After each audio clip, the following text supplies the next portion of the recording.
Hi there, welcome to this week's episode of Market Watch. I'm Huan Zi, Branch Manager at Phillip Center, Toa Payoh. With the recent local bank second quarter earnings results released recently, I will be sharing with you some of the key takeaways and also the future outlook of the banking sector in Singapore.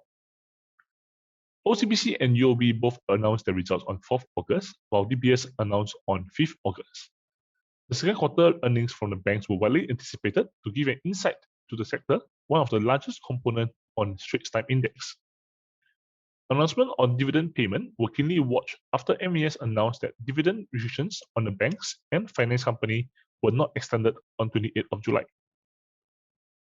The earnings report came in the midst of Phase 2 heightened alert period in July to August. All the stricter measures in early May led to a 2% economic contraction in Q2 versus Q1 this year.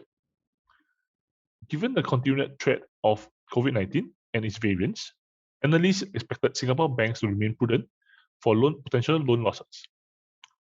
In general, Singapore banking sector have benefited from a rebounding economy, boosting demand for mortgages and loans, while bull market have also improved the wealth management business. Along with credit quality and lower bank allowances compared to the peak of COVID-19 pandemic, the banks are able to recover even during the current low interest rate environment.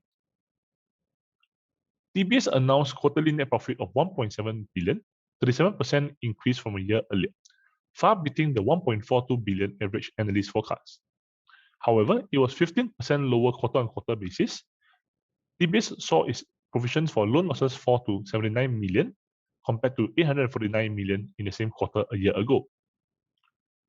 For OCBC, reported a net profit of 1.16 billion for the quarter, 59% increase from a year earlier.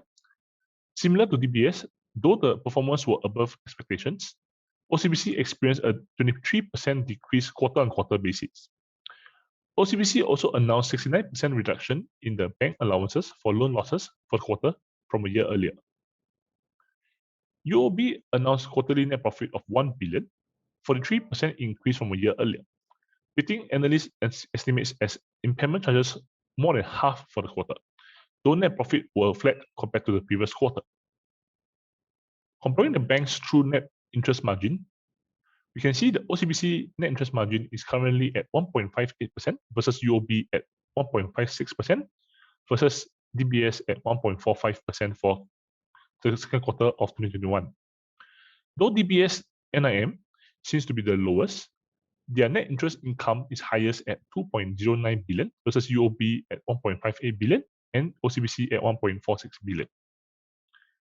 The banks remain prudent, with DBS having total allowances versus the non-performing assets (NPA) at 109%, while UOB reported 110% and OCBC at 104%. All three banks also reported non-performing loans ratio at 1.5%. In terms of dividend, OCBC reverted to the 2019 interim dividend at 25 cents per share.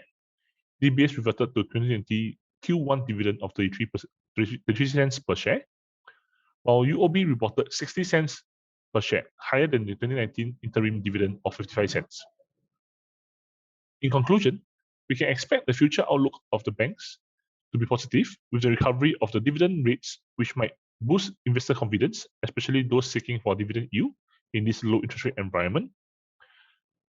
With global economies opening amidst the ongoing impact from COVID-19, local banks may benefit from an increase in loan growth in the recovery phase, as well as eventual interest rate hikes expected from the US Federal Reserve from 2022 or 2023.